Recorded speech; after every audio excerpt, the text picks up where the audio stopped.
Ha?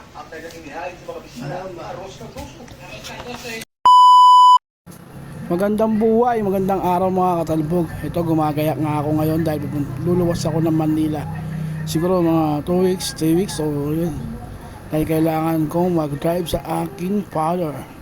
So gayak tayo bago tayo lumuwas ng Manila. Tara, let's go!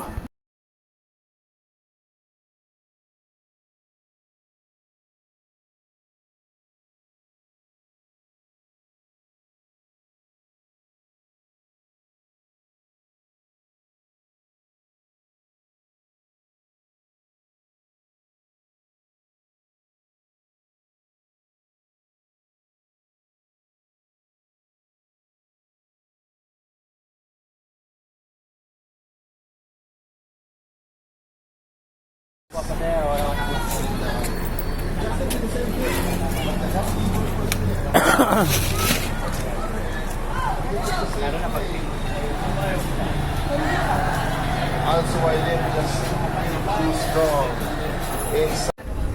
At yun, nasa loob na nga po ako ng bus. At maya maya lamang ay aalis na to. Pabiyay ako ng Manila. So yun mga katalbog, tayo natin mamaya pa nasa Manila na ako. Let's go! At ayun nga, may nagbibigay nga dito ng free taste na makapuno. So titikman natin, tingnan natin, hihingi tayo. Pag masarap, bibili tayo. Hindi natin umaabot sa atin. So yun mga katalbog, ayun, nakahingi tayo ng isa. So tikman natin. At ito na nga, malapit na nga kami bumaba ng Caloocan. Ito, kita nyo naman, ibang iba talaga yun dito sa Maynila. Puro building, puro iskinita. Makikita nyo sa baba na yan, no? Puro iskinites, mga lugar-lugar dito sa Maynila. So malapit na pagbaba na itong tulay na to. So sakto, saan na kami, pababa na kami ng Caloocan nito. So yun mga katalbog.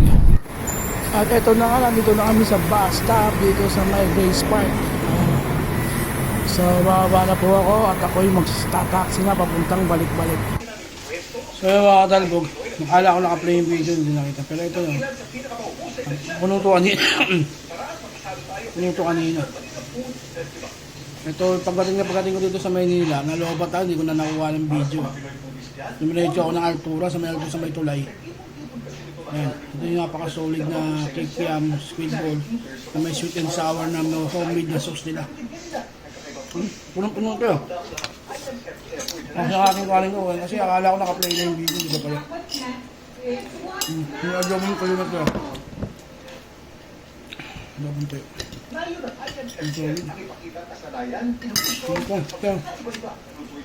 Ang isang order doon 20. Maganda ko ng apat. Napakasolid na sa sayar. Ha? Kiyar.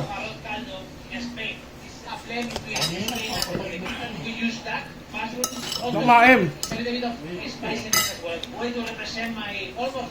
Masarap.